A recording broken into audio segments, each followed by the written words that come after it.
سیدنا امیر معاویہ رضی اللہ تعالیٰ عنہ سے روایت، وہ فرماتے ہیں ہم حضور علیہ الصلاۃ والسلام کی مجلس میں بیٹھے ہوئے تھے، ایک اعرابی آیا اور اس نے آ کر حضور علیہ الصلاۃ والسلام کو سلام کیا اور حضور کو یوں مخاطب کیا، یا ابن الذبیحین، اے دو ذبیحین کے بیٹے۔ کہتے اس نے جو بات کرنی تھی کی، ہم بڑے حیران ہوئے، یہ دو ذبیحین کیا چیز ہے؟ تو ہم نے پھر حضور علیہ الصلاۃ والسلام سے پوچھا، اللہ کے محبوب، یہ ابن الذبیحین یہ آپ کا کیا لقب ہے؟ کس نام سے اس نے پکارا؟ ہم بڑے حیران ہیں، کون سے دو ذبیح جس کے آپ بیٹے ہیں؟ تو حضور علیہ الصلاۃ والسلام نے فرمایا، ایک میرے والد حضرت عبداللہ، اور دوسرے نمبر پر ارشاد فرمایا حضرت ابراہیم علیہ الصلاۃ والسلام کے بیٹے حضرت اسماعیل علیہ الصلاۃ والسلام۔ تو ان کے والد وہ کس طرح ہے؟ دادا عبد المطلب نے جب کنواں آب زمزم کھودا تو اللہ تعالیٰ سے دعا کی کہ یا اللہ مجھے آپ 10 بیٹے عطا فرمائیں تو میں ایک بیٹا تیرے نام پہ ذبح کروں گا۔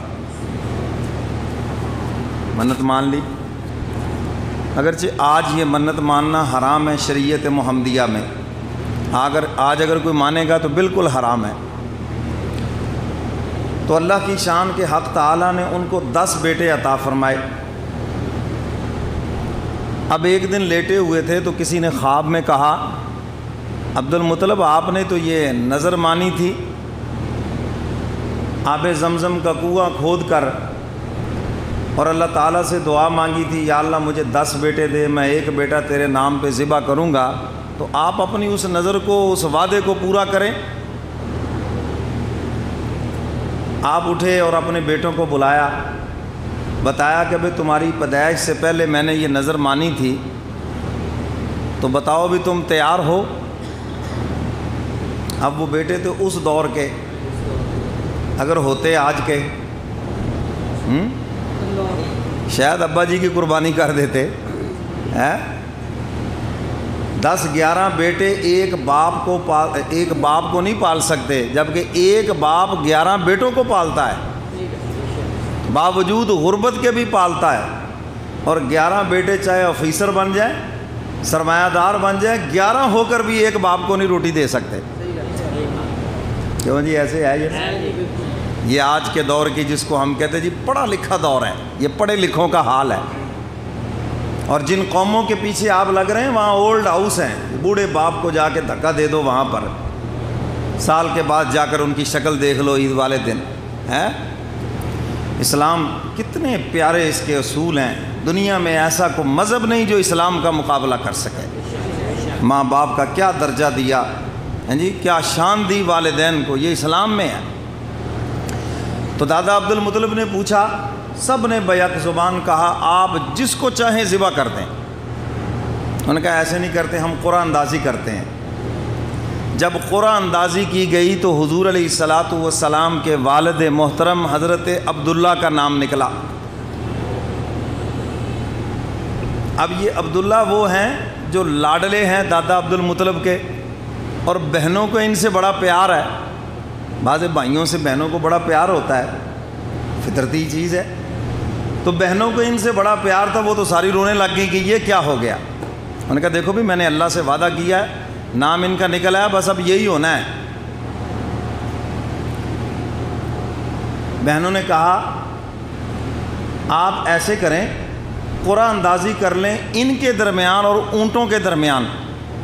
اس وقت بندے کی دیت تھی 10 اونٹ، اگر قتل کی دیت دینی ہو تو 10 اونٹ دیے جاتے تھے اس وقت۔ تو 10 اونٹ اور عبداللہ کے درمیان قرعہ ڈال لیں، اگر 10 اونٹوں کے نام قرعہ نکل آئے تو 10 اونٹ ذبح کر دیں، ہمارے بھائی کو چھوڑ دیں۔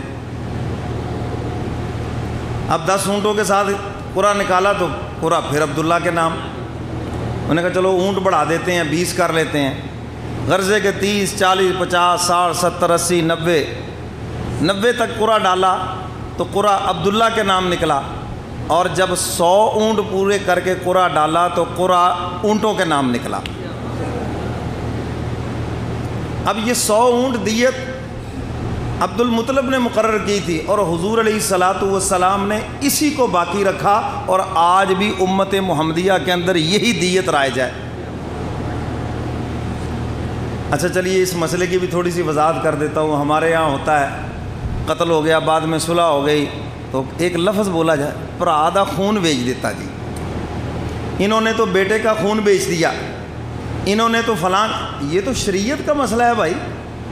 اگر آپ کی صلح ہو گئی ہے اور دیت کے اوپر صلح ہوئی ہے، اور دیت ہے ایک بندے کی 100 اونٹ، کتنی جی؟ 100 اونٹ یا اس کی قیمت۔ اگر آج کل تو آپ کو اونٹوں کے ریٹ کا پتہ ہوگا، اندازاً کیا ریٹ ہے؟ اگر 2 لاکھ بھی ہو تو سمجھو 2 کروڑ بن گئے۔ کتنے بن گئے؟ بندہ ٹکے گا نہ ہو، قیمت اس کی 2 کروڑ ہے۔ کیوں جی؟ کہتے ہیں نا جی ٹکے دا بندہ نہیں، لیکن اس کی قیمت اسلام نے پھر بھی 2 کروڑ مقرر کی ہے۔ بات سمجھ آ رہی کہ نہیں بھائی؟ تو میرے محترم سامعین، یہ جو پیسے لینا ہے، اگر صلح ہوتی ہے پیسوں پر اور 2 کروڑ روپے کو لے لیتا ہے تو یہ کچھ شریعت کے خلاف نہیں ہے، کوئی قانون کے خلاف نہیں ہے، یہ بات بالکل ٹھیک ہے۔ زمانے کی باتیں، لوگوں کی باتیں، ہو جی خون بیچ دیا، او ہو پیسے لے لے جی، وہ بیٹھ گئے جی، وہ ہو گیا، سب فضول ہے۔ یہ جس کو میرے محبوب نے جاری رکھا ہے وہی بات صحیح ہے۔ تو قرعہ 100 اونٹوں کے نام نکلا تو 100 اونٹ ذبح کر دیے گئے، اور حضرت عبداللہ کو چھوڑ دیا گیا۔ کیوں؟ ان کی صلب سے اللہ نے اپنے محبوب کو بھیجنا ہے، باقی تو رکھنا ہے نا۔ اور دوسرے حضرت اسماعیل علیہ الصلاۃ والسلام، ان کی قربانی مانگی گئی، اور وہ واقعہ انشاءاللہ عید کے اجتماع میں عرض کروں گا۔ تو حق تعالیٰ نے ان کو بھی سلامت رکھا۔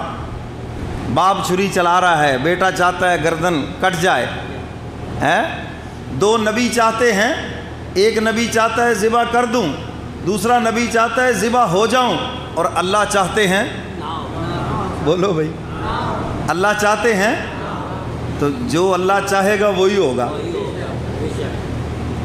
جب 2 نبی نہ کچھ کر سکے تو 2 ولی کر لیں گے کچھ؟ سارے جہان کے بھی ولی مل جائیں وہ نہیں ہوگا، ہوگا وہی جو مولا چاہے گا۔ اگر یہ بات سمجھ آ جائے، مسئلہ سمجھ آ جائے، تو بہت سارے ہمارے مسائل کا حل ہو جائے۔ اللہ کو کوئی مجبور نہیں کر سکتا، کوئی زبردستی نہیں کر سکتا، کوئی اللہ سے زبردستی نہیں منوا سکتا۔ 2 نبی زور لگا رہے ہیں، حق تعالیٰ یہی تو بتلانا چاہتے ہیں، ایک ذبح کرنے کے لیے بے قرار ہے، دوسرا ذبح ہونے کے لیے بے قرار ہے، اور میرا حکم یہ ہے کہ اس کا بال نہیں کاٹنا اور ان کو سلامت رکھنا ہے،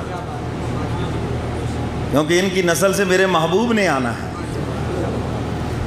تو یا ابن الذبیحین، 2 ذبیح کے بیٹے، تو یہ اس عنوان سے وہ نام لیتے تھے حضور کا۔